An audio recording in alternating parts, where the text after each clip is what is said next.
Hello बच्चों। काफ़ी वक्त हो गया मैंने आपको कोई कहानी नहीं सुनाई।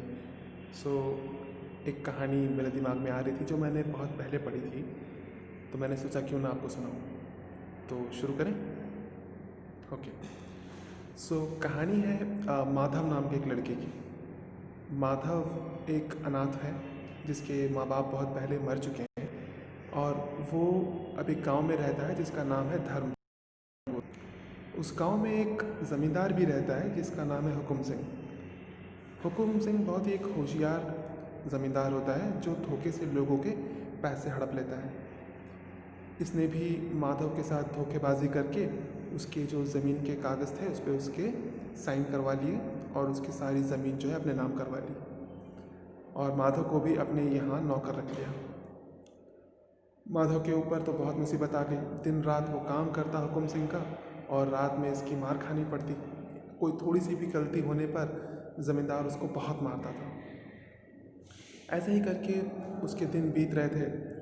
तो एक रात वो सोच रहा था कि मुझसे अच्छे तो शायद जानवर ही होते हैं, जिन कम से कम आज़ाद तो होते हैं। उन्हीं दौरान उनके गांव में एक साधु महात्मा आए हुए थे जो वहाँ के मंदिर में रुके हुए थे। ये रोज़ सोचता था माधव कि मैं जाकर उनके दर्शन करूं, उनसे मिल लूं, लेकिन मिलने का वक्त ही नहीं मिलता था। आखिरकार उसने सोचा कि ये रात का समय है, मैं अभी ही चला जाता हूँ, वरना शायद उनसे मिल नहीं पाऊँगा।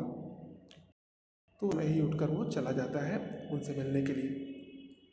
महात्मा ऐसे वक्त में किसी को देखते हैं तो कहते हैं, ये इस वक्त तुम आए हो मुझसे मिलने के लिए, जबकि पूरा गांव जो है वो दिन में आता है, तुम रात में आए हो।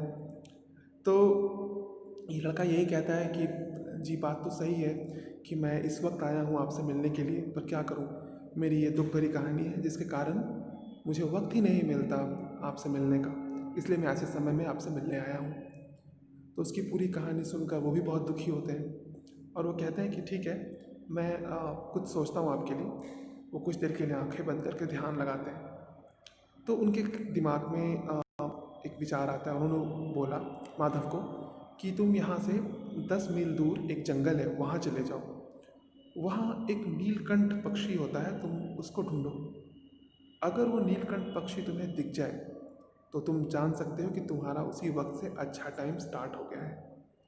पर वो याद रखना, वो इतनी जल्दी और इतनी आसानी से किसी को भी दर्शन नहीं देता।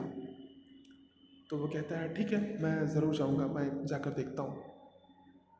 फिर वो निकल पड़ता है रात में ही उस जंगल की तरफ। वहाँ जंगल में जाकर काफ़ी देर तक रुकने पर वो अंधेरा हो जाता है, तो वो सो जाता है एक पेड़ के नीचे।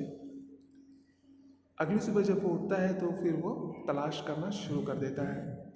नीलकंठ पक्षी पूरे दिन उसको नहीं मिलता। रात को फिर वो वहीं आराम करता है। अगले दिन फिर से वही तलाश। ऐसे करते करते पूरे 3 दिन निकल जाते हैं, और वो पक्षी जो है उसको नहीं मिलता। वो पक्षी उसे एक पेड़ की डाल पर बैठा दिखाई पड़ता है। अब ये पक्षी जब उसे दिखता है तो पंछी उसे ये कहता है कि मैं बहुत खुश हूँ तुमसे कि तुम आए दिन तक मेरे लिए इंतज़ार किया और मुझे ढूंढते रहे, हार नहीं मानी। इस बात से मैं खुश हूँ और मैं तुम्हें दर्शन देता हूँ। अब से तुम्हारी सारी मुश्किलें जो हैं वो दूर हो जाएंगी। तो ऐसा सुनकर वो बहुत खुश होता है, और वो कहता है नीलकंठ पक्षी से कि अब मुझे क्या करना चाहिए। तो नीलकंठ पक्षी उसको ये कहता है कि तुम यहाँ से उत्तर दिशा की तरफ चले जाओ, और उत्तर दिशा की तरफ जाओगे तो वहाँ पर तुम्हें तरक्की मिलेगी, पैसे मिलेंगे, और तुम्हारे साथ अच्छा ही होगा।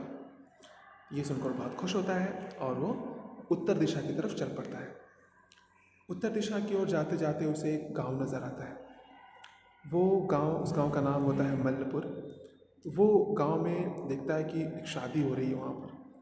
उसको बहुत भूख भी लगी थी, तो उसने सोचा क्यों ना मैं इस शादी वाले घर में चला जाऊँ, और यहाँ पर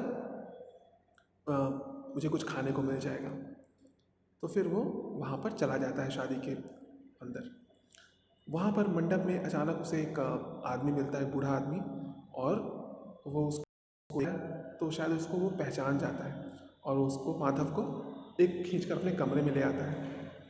कमरे में जैसे ही वो लोग पहुँचते हैं तो माधव को नज़र आता है ज़मीन पर एक लड़का बेहोश पड़ा है। माधव पूरी तरह से डर जाता है कि क्या होने वाला है। मुझे यकीन है आपको भी जानना होगा कि माधव किसी मुसीबत में तो नहीं फंस गया। वो लड़का कौन था जो नीचे बेहोश पड़ा था, और वो आदमी उससे क्या बात करना चाहता था, ये हम लोग कहानी के अगले हिस्से में जानेंगे, जो कि अगले वीडियो में होगा। Thank you.